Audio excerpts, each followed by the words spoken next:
एक समय की बात है। गांव में एक बहुत ही रईस आदमी रहा करता था, जिसका नाम धनराज सेठ था, जिसकी गांव में बहुत बड़ी सोने की दुकान थी। उस पूरे गांव में एक ही सोने की दुकान थी। गांव में एक ही सोने की दुकान होने के कारण वो बहुत ऊंचे दाम में सोना बेचता। गांव में जो पैसे वाले लोग थे, अक्सर वही उसके पास सोना खरीदने जाया करते। धनराज सेठ की शहर में भी कई दुकानें थी और उसके पास बहुत सारी जमीन भी थी, जिस पर मजदूर लोग काम किया करते।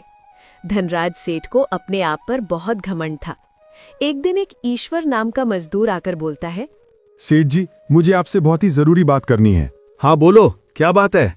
जल्दी बोलो, मेरे पास वक्त नहीं है, मुझे बहुत सारे काम हैं। सेठ जी, मैं घर जाना चाहता हूँ। मेरी पत्नी की तबीयत बहुत खराब है, उसका ख्याल रखने वाला कोई नहीं है। पहले तो तू मुझसे दूर रहकर बात कर।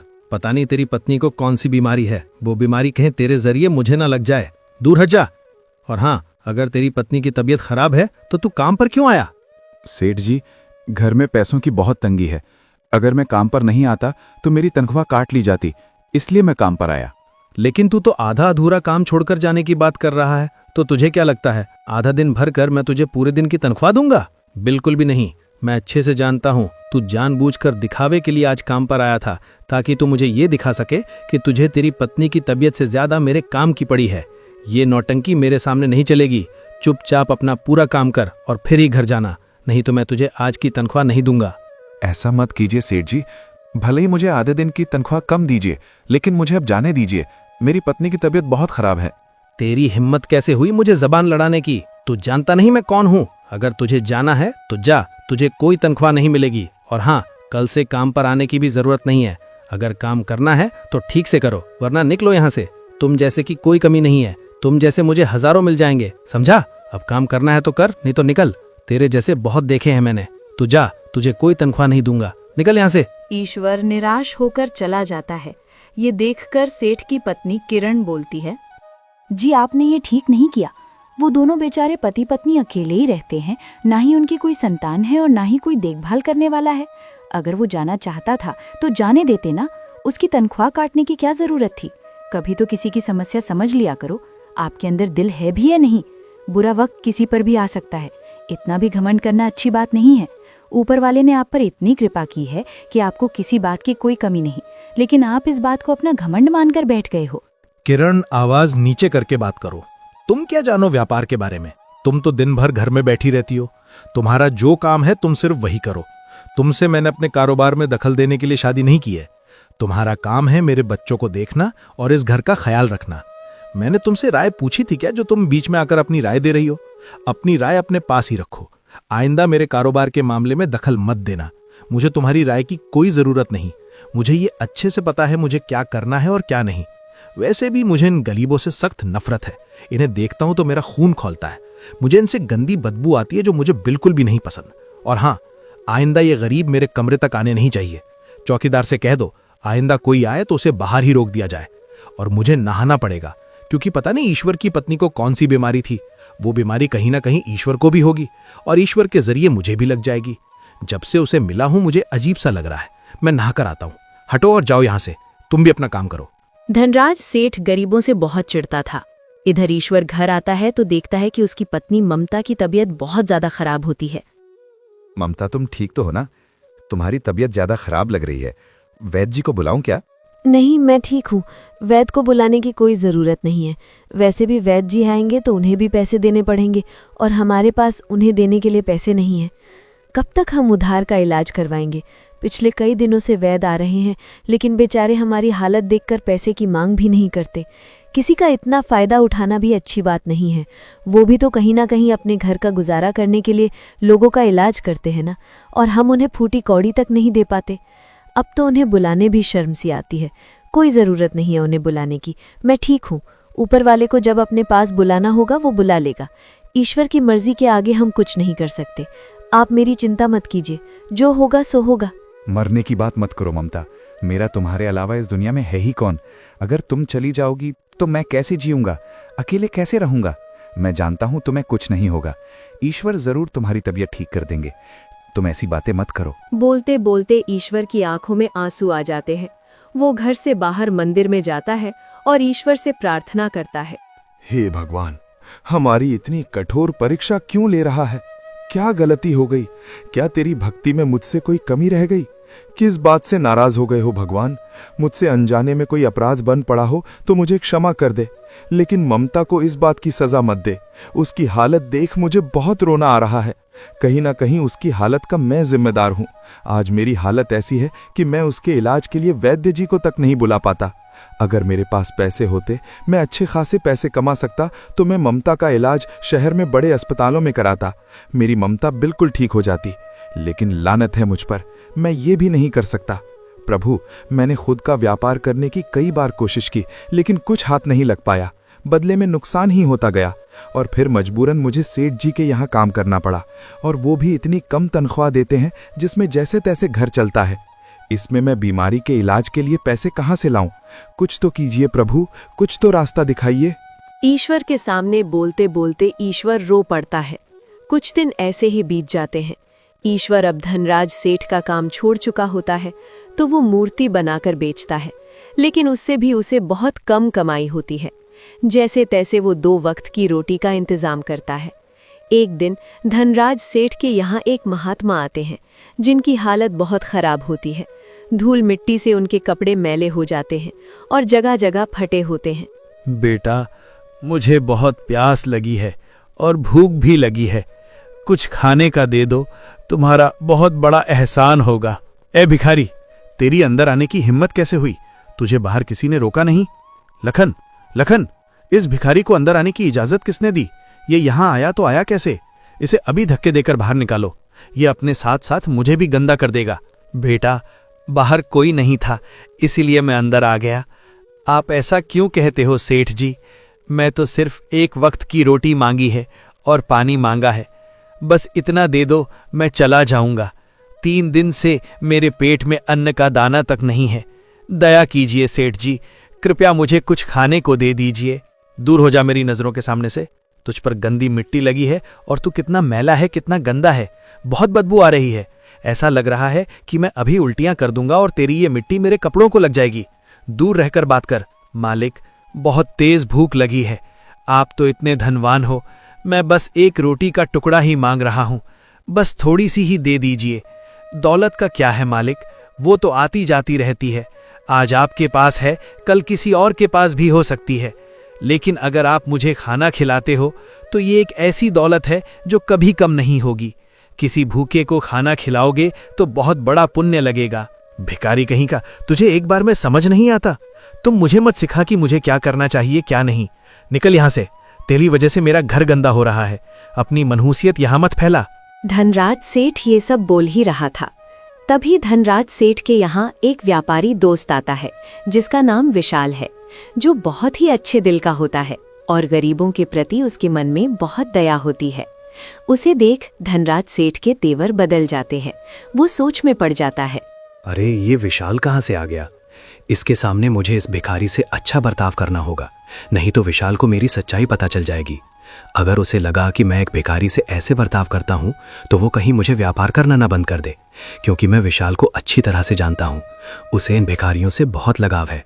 पता नहीं, लेकिन उसके मन में उनके लिए बहुत हमदर्दी है। अरे धनराज, किस सोच में पड़ गए? और ये कौन है? इनकी हालत तो बहुत खराब लग रही है। अरे हाँ विशाल, तुम आओ ना। दरअसल ये बहुत दिन से भूखे हैं, खाना मांग रहे थे। मैंने इन्हें कहा कि खाना क्यों, मैं तुम्हें उससे भी कीमती चीज दूंगा। आप यहीं रुकिए बाबा, मैं अभी लाता हूँ। धनराज अंदर जाता है और एक थैली में कंकर मिट्टी भरता है और सोचता है, अब उस भिखारी को अच्छा सबक मिलेगा। आइंदा मेरे घर आकर मुझे कुछ भी मांगने की हिम्मत नहीं करेगा। जब वो थैली खोलकर देखेगा तो उसके होश उड़ जाएंगे, और तो और विशाल के सामने मेरी इज्जत भी रह जाएगी। और वो पोटली लाकर उस बाबा को दे देता है और बोलता है, बाबा, आप ये पोटली अभी मत खोलना, आप इसे घर ले जाकर खोलना। जैसे ही आप इसे खोलोगे आप बहुत खुश हो जाओगे। इसमें मैंने बहुत कीमती चीज दी है जो आपकी बहुत काम आएगी। आपका बहुत बहुत धन्यवाद। मैं आपका एहसान कभी नहीं भूलूंगा। मैं ऊपर वाले से प्रार्थना करता हूँ कि आपने इसमें जो कुछ भी दिया है, भगवान आपको उसी की बरकत दे जो आज आपने मेरे लिए किया है। देख लेना, ईश्वर आपके लिए कई गुना करेगा। धन्यवाद सेठ जी, मैं चलता हूँ। ऐसा कहकर वो बाबा वहां से चला जाता है। उसके जाने के बाद विशाल धनराज से कहता है, अरे वाह धनराज, मैं नहीं जानता था तुम इतने अच्छे मन के हो। तुमने तो आज मेरा दिल जीत लिया। मुझे ऐसे नेक दिल लोग बहुत पसंद हैं, जो हमेशा दूसरों का ख्याल रखते हैं, दूसरों के दुख में दुखी होते हैं, उनकी सहायता करते हैं। तुम तो बिल्कुल मेरी तरह हो। मुझे तुम्हारी ये आदत बहुत पसंद आई। मैंने सोचा था तुम उसे खाना दोगे, लेकिन तुमने तो उससे भी बढ़कर उसे कीमती चीज़ दे दी। ये तुमने बहुत अच्छा किया। बेचारी की हालत बहुत ख़राब थी। हाँ विशाल, वो तो मैं आए दिन किसी ना किसी की मदद करता रहता हूँ। वो क्या है ना, मुझे गरीब लोगों पर बहुत दया आती है। जब मैं किसी गरीब को देखता हूँ मुझे बहुत दुख होता है। तो मेरी ओर से मैं जितना कर सकता हूँ मैं उनके लिए उतना कर देता हूँ। वाह जियो मेरे दोस्त, सचमुच मैं तुम्हें आज जान पाया हूँ। मुझे तो तुम्हारे बारे में ये सब पता ही नहीं था।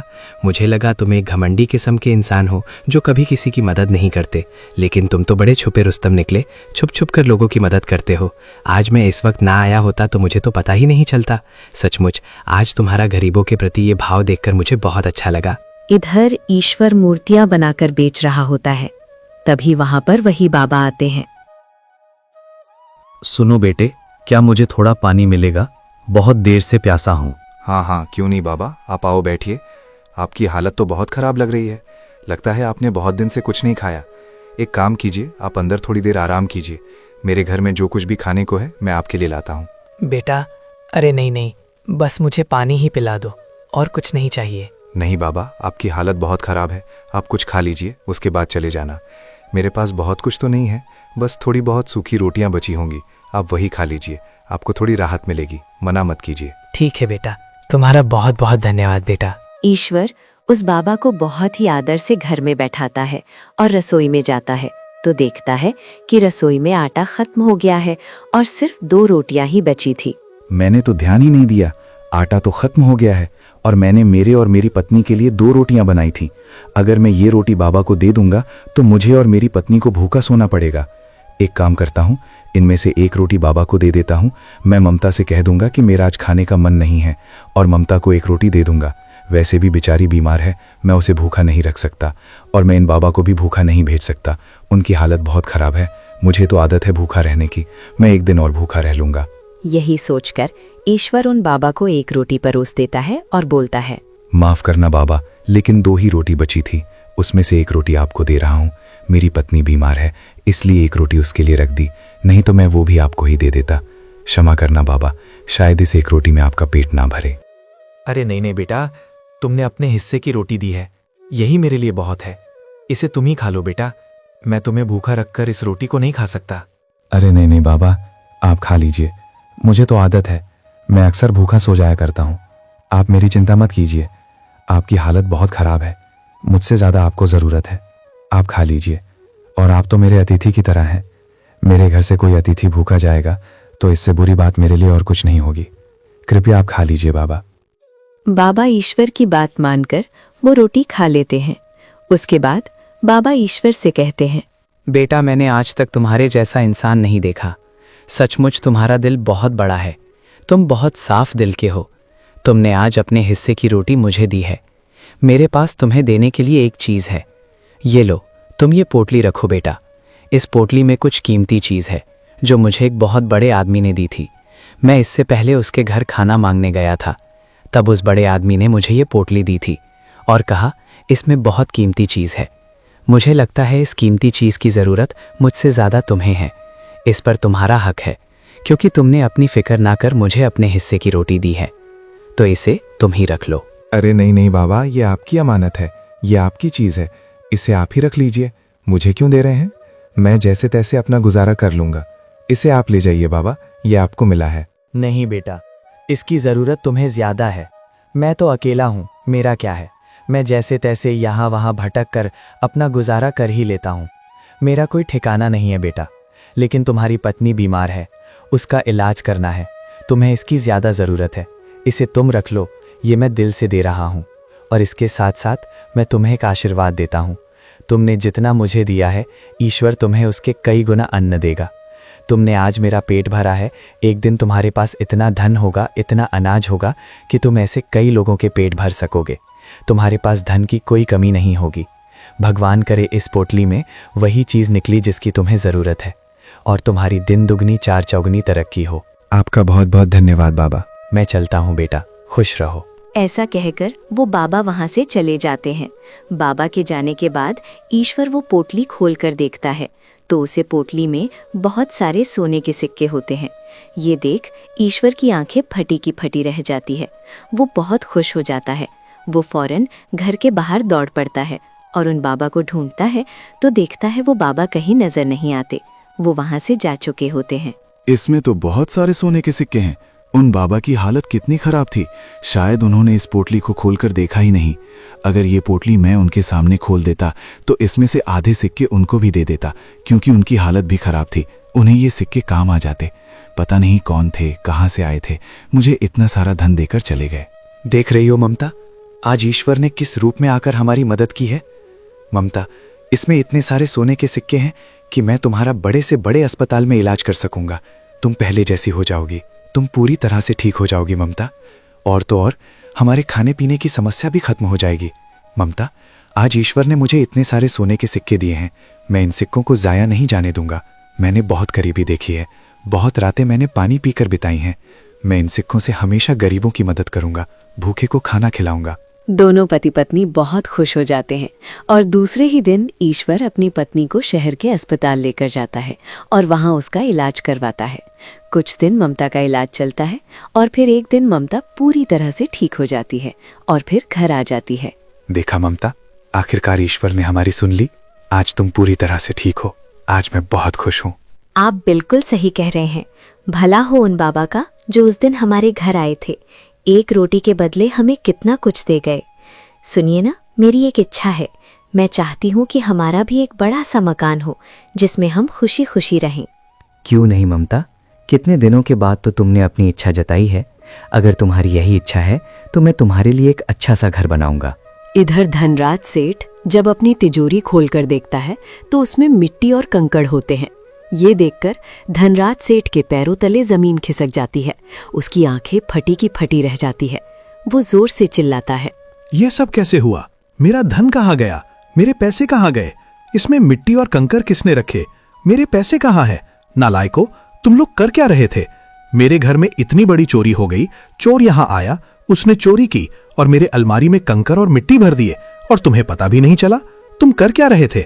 इतनी बड़ी चोरी हुई तो हुई कैसे? किसकी इतनी हिम्मत हुई जो हमारे घर में घुसकर हमारे घर में चोरी करे? मैं उसे जिंदा दफन कर दूंगा। मैं उसे ऐसी सजा दूंगा कि उसके साथ पुश्ते भी याद रखेंगे। जल्द से जल्द पता लगाओ ये सब किसने किया है। जी मालिक, अभी पता लगाते हैं। सुनिए जी, ये सब कैसे हुआ? हमारा धन कब चोरी हुआ? पता नहीं किरण, मैं भी यही सोच रहा हूँ। मेरा तो बहुत बड़ा नुकसान हो गया किरण।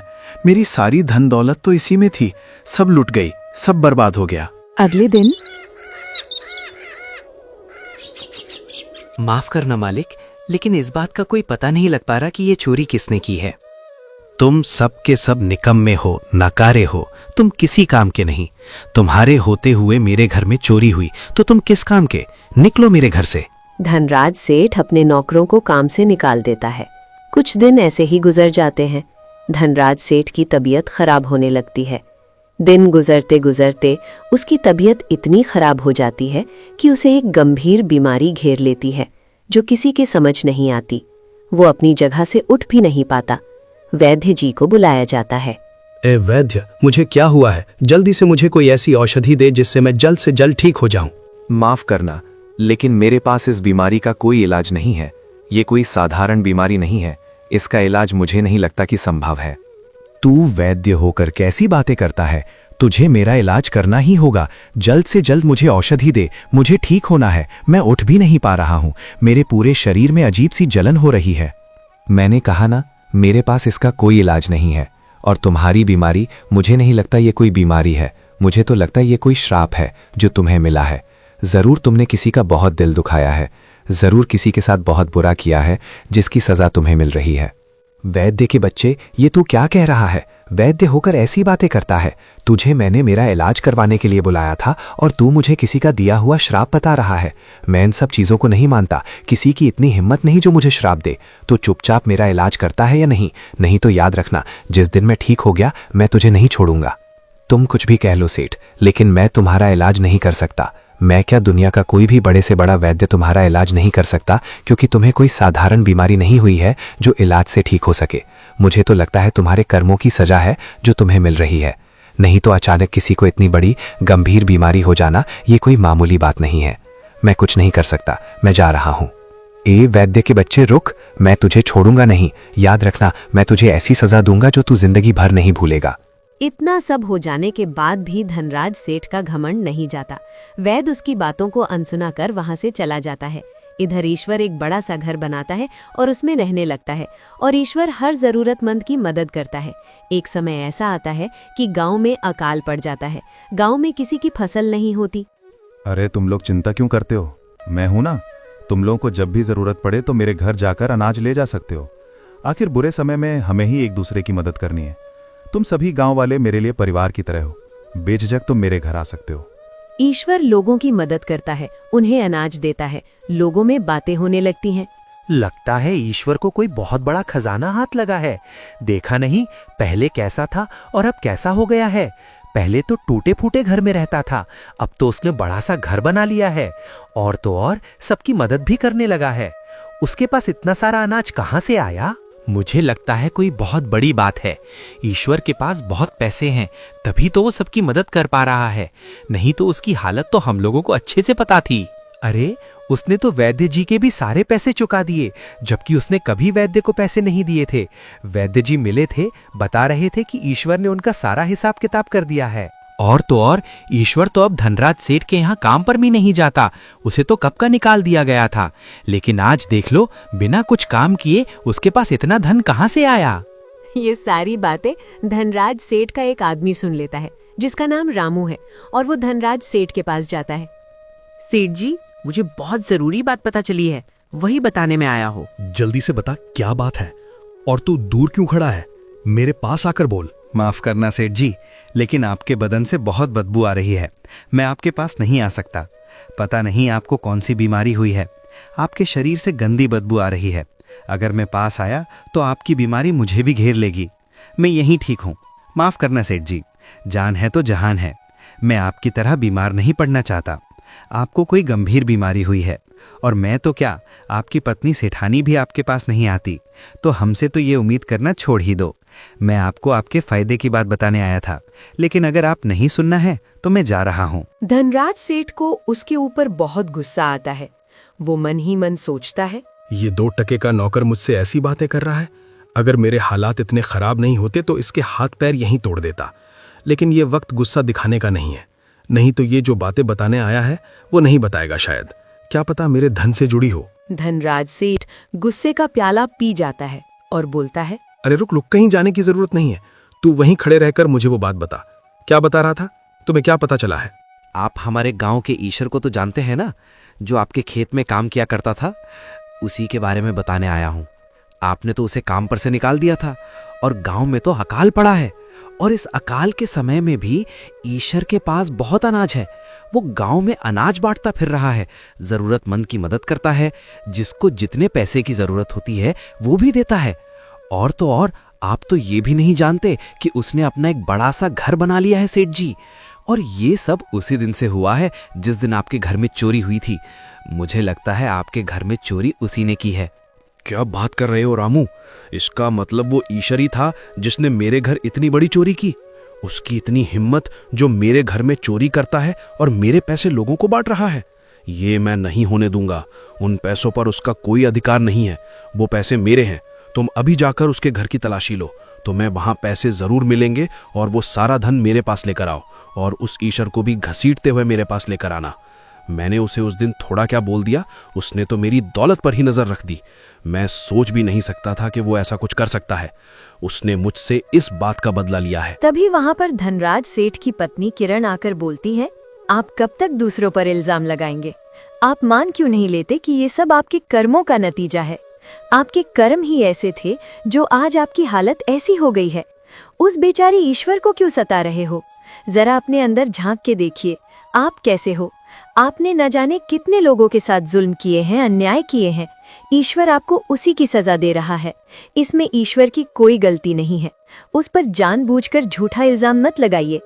अगर आपको लगता है आपका धन उसने चुराया है, इसमें उसकी गलती है, तो मुझे एक बात बताइए, आज आपकी जो ऐसी हालत हो गई है, जो आज आपके पास कोई भी आना नहीं चाहता, आपके अंदर से बदबू आ रही है, ये हालत आपकी किसने की? मुझे इस बात का जवाब दीजिए। बीमारी का क्या है किरण, वो तो किसी को भी हो जाती है। मुझे कोई बीमारी हुई है, समय के साथ वो ठीक भी हो जाएगी। ये सिर्फ एक इत्तेफाक है। आपका सारा का सारा धन चोरी हो जाना और तो और आपको इतनी गंभीर बीमारी हो जाना कि जिसका कोई इलाज नहीं, ये कोई इत्तेफाक नहीं है। ये आपके किए की सजा है। आपको अपने कर्मों का दंड मिल रहा है जो आप भुगत रहे हो, फिर भी आप मानने के लिए तैयार नहीं हो। मैं कहती हूँ अपनी जिद और घमंड छोड़ दीजिए और अपने कर्मों की माफी मांगिए, तो शायद सब ठीक हो जाए। एक बार ईश्वर से माफी मांग लीजिए, क्या पता सब ठीक हो जाए। मूर्ख औरत, जब भी मुंह खोलती हो उल्टा ही बोलती हो। मेरी पत्नी होकर मेरे बारे में बुरा सोचती हो, बुरा बोलती हो और दूसरों की तरफदारी करती हो। अभी मेरी हालत नहीं है कि मैं यहाँ से उठ पाऊं, नहीं तो अभी तेरा मुंह तोड़ देता। चल निकल यहाँ से। किरण वहां से चली जाती है और फिर धनराज सेठ अपने आदमी से कहता है, रामू, तुम्हें मैंने जितना कहा है उतना करो। तुमने अगर मेरा एक काम कर दिया तो मैं तुम्हें मुंह मांगी कीमत दूंगा। रामू लालच के मारे ईश्वर के घर चला जाता है और ईश्वर से कहता है, चोर कहीं के, तुमने हमारे मालिक का धन चुराया है। बता, मेरे मालिक का धन कहाँ रखा है? अरे, मैंने किसी का धन नहीं चुराया है। ये तुम क्या कह रहे हो? झूठ बोलता है। तुझे झूठ बोलते हुए शर्म नहीं आती? एक तो चोरी करता है, ऊपर से सीना चोरी करता है। चुपचाप बोल, कहाँ छुपाया है? अरे, मैंने कहा ना, मैंने किसी का धन नहीं चुराया है। तो ऐसे नहीं मानेगा। मुझे तेरे घर की तलाशी लेनी है और मैं लेकर रहूंगा। चल हट यहाँ से। रामू ईश्वर के घर की जबरदस्ती तलाशी लेता है तो उसे एक पोटली मिलती है जिसमें सोने के सिक्के होते हैं।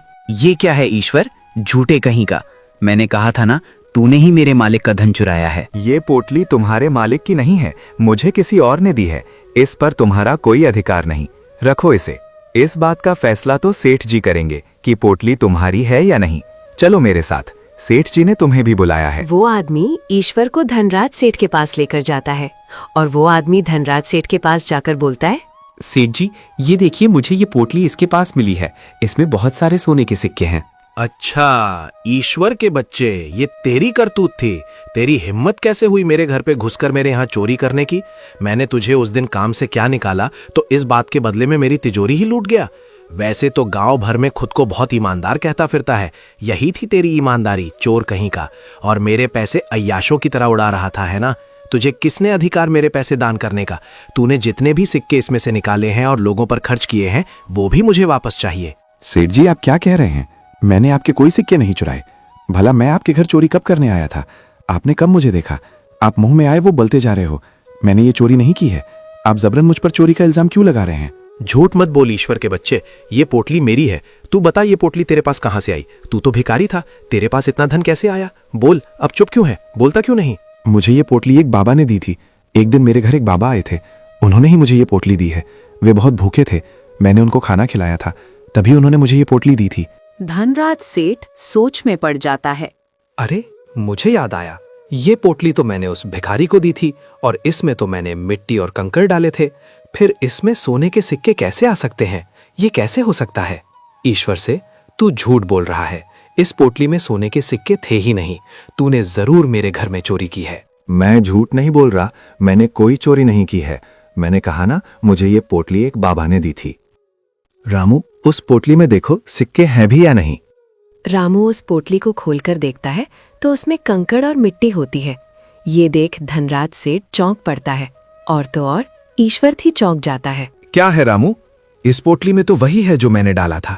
तो तुम इस ईश्वर को यहाँ क्यों उठाकर ले आए? तुमने मुझसे झूठ बोला। नहीं मालिक, मैंने कोई झूठ नहीं बोला। मुझे नहीं पता ये कैसे हुआ, लेकिन जब ये पोटली मैंने ईश्वर के घर देखी थी, इसमें बहुत सारे सोने के सिक्के थे और जब मैं आपके सामने खोल रहा हूँ, इसमें पता नहीं मिट्टी और कंकर कहाँ से आ गए। मुझे नहीं पता मालिक, लेकिन मैं सच कह रहा हूँ, मेरा विश्वास कीजिए, इसमें सोने के सिक्के ही थे। जरूर कुछ गड़बड़ है। उस दिन जो भिखारी यहाँ आया था, उसी ने जरूर कुछ किया है। वो जरूर कोई मायावी था, उसने जरूर कोई काला जादू किया है। उसी की वजह से मेरी तबीयत खराब हुई है। रामू, तुम अभी के अभी उस बूढ़े को ढूंढो जो उस दिन हमारे घर आया था। सेठ जी, आप अभी तक नहीं समझे कि वो बूढ़ा कौन था। वो बूढ़े बाबा कहीं ना कहीं आपकी परीक्षा लेने आए थे, लेकिन आपने उन्हें पोटली में मिट्टी और कंकड़ भर कर दे दिया। सेठ जी, आपके पास तो इतना कुछ था, फिर भी आपने एक वक्त की रोटी तक उसे ना दी। जब वो मेरे पास आए थे तब उन्होंने मेरे पास सिर्फ एक सूखी रोटी खाई थी, और जो पोटली आपने उनको दी थी वही पोटली उन्होंने मुझे दी, लेकिन इस आशीर्वाद के साथ कि जो मैंने उनको दिया है वो मुझे कई गुना बढ़कर मिलेगा। शायद उनके आशीर्वाद के चमत्कार से ही इस पोटली के अंदर जो मिट्टी और कंकड़ थे वो सोने के सिक्कों में बदल गए। हमें अपने अपने कर्मों के हिसाब से फल मिला है और कुछ नहीं। धनराज सेठ गहरी सोच में पड़ जाता है और बोलता है, मुझे याद आया जब मैंने उसे बाबा को पोटली दी थी तो उन्होंने मुझे भी कहा था कि मैंने जो इसमें दिया है मुझे वही मिलेगा। इसका मतलब ये सब उसकी वजह से हुआ है। उसकी वजह से मेरे तिजोरी का सारा धन मिट्टी और कंकड़ बन गए। मैंने उस दिन उनका बहुत अपमान किया था, उन्हें बहुत भला बुरा कहा था, उनकी बेइज्जती की थी। आज वही सब मेरे साथ हो रहा है। इसका मतलब सचमुच मेरी बीमारी ठीक नहीं होगी। ये मेरे कर्मों की सजा है जो मुझे मिल रही है। मैंने सच में बहुत लोगों का अपमान किया है। किरण सच कहती थी, भले ही उसके बोल कड़वे थे लेकिन उसकी हर बात में सच्चाई थी। मैंने गुस्से में आकर उसे भी इस घर से निकाल दिया। मैंने बहुत गलत किया। सचमुच मैं बहुत बुरा हूं। मुझे उन बाबा को ढूंढना होगा। अब वही बाबा मुझे ठीक कर सकते हैं। मुझे उनसे माफी मांगनी होगी। ये तो बहुत अच्छी बात है सेठ जी, जो आपको अपनी गलती का एहसास हुआ। अगर ऊपर वाले ने चाहा तो वो बाबा आपको जरूर मिलेंगे। अगर आपके प्रायश्चित में थोड़ी सी भी सच्चाई होगी तो वो बाबा जरूर मिलेंगे। मुझे माफ कर देना ईश्वर, मैंने तुम्हारे साथ भी बहुत गलत किया है। मैं जानता हूं मैं माफी के लायक नहीं हूं, फिर भी हो सके तो मुझे माफ कर देना। और ईश्वर, ये पोटली तुम लेकर जाओ। मैं तो पापी हूं, शायद इसीलिए इस पोटली के जो सोने के सिक्के थे वो मेरे घर आते ही कंकड़ में बदल गए। तुम इस पोटली को लेकर जाओ, ये तुम्हारी अमानत है। शायद तुम्हारे घर जाते ही ये कंकड़ फिर से सोने के सिक्के बन जाए। ईश्वर वहां से चला जाता है। ईश्वर के घर जाते ही पोटली में फिर से सोने के सिक्के आ जाते हैं। कई दिन गुजर जाते हैं लेकिन उस बाबा का कोई पता नहीं चलता। अब धनराज सेठ की हालत दिन ब दिन बदतर होती जाती है। वो रोज ईश्वर से प्रार्थना करता है कि वो बाबा मिल जाए। अब धनराज सेठ के पास कोई नहीं जाता। सारे लोग उससे दूर भागते फिरते हैं। उसकी हालत बहुत गंभीर हो जाती है। फिर एक दिन उसके घर वही बाबा आते हैं। बाबा को देखकर धनराज सेठ की खुशी का ठिकाना नहीं रहता। बाबा, आप आ गए। बाबा, बाबा आप कहाँ चले गए थे? मैंने आपको कितना ढूंढा, आप मुझे कहीं नहीं मिले। मुझे माफ कर दीजिए बाबा, मैंने आपके साथ बहुत बुरा किया। मैं पापी हूँ बाबा, इस पापी की क्षमा को स्वीकार करो बाबा। एक बार कह दो कि आपने मुझे माफ कर दिया है तो मैं निश्चिंत होकर मर सकता हूँ बाबा। बस एक बार मेरी जान जाने से पहले आप मुझे कह दीजिए कि आपने मुझे माफ कर दिया। हाँ धनराज सेठ, मैंने तुम्हें माफ कर दिया है। तुम्हें तुम्हारे किए की सजा मिल चुकी है। आज तुम्हारा हृदय पूरी तरह से बदल चुका है। तुमने घमंड में आकर जो जो अपराध किए हैं तुम्हें उसकी सजा मिल चुकी है। आज से तुम इस बीमारी से मुक्त हो जाओगे। तुम बिल्कुल पहले जैसे हो जाओगे। अब आगे का जीवन कैसे जीना है ये मैं तुम पर छोड़ता हूं। आपका बहुत बहुत धन्यवाद बाबा। मैं आपका एहसान मरते दम तक नहीं भूलूंगा। आपने मुझे सही राह दिखाई है। आपने मुझे सही गलत का फर्क समझाया है। अगर आप नहीं होते तो पता नहीं मैं और कितने पाप करता। आपने मुझे पाप करने से बचाया है। बाबा, आपका बहुत बहुत धन्यवाद। फिर वो बाबा वहां से बिना कुछ बोले चले जाते हैं। बाबा के जाते ही धनराज सेठ में जान आ जाती है और वो अपने पैरों पर खड़ा हो जाता है। ये देख वो बहुत खुश हो जाता है और जैसे ही वो अपनी तिजोरी की ओर देखता है तो उसमें उसे अपना सारा धन वापस मिल जाता है। अब धनराज सेठ पूरी तरह से सुधर जाता है। गरीबों की मदद करने लगता है। उसके घर पर जो भिक्षा मांगने या संत आते हैं उनका आदर सत्कार करने लगता है। उनको खाना खिलाता है, दान पुण्य करने लगता है। इससे हमें शिक्षा मिलती है कि कभी भी इंसान को घमंड नहीं करना चाहिए। हमें एक प्रेरणादायक और अच्छी कहानी बनाने में बहुत ज़्यादा मेहनत लगती है, तो कृपया करके वीडियो को लाइक कर दें और वीडियो अच्छी लगी हो तो वीडियो को शेयर कर दें। और हाँ, चैनल को सब्सक्राइब करना ना भूलें ताकि हम अगली वीडियो अपलोड करें तो आपके पास नोटिफिकेशन आ जाए और आप वीडियो देख पाएं। तब तक के लिए धन्यवाद।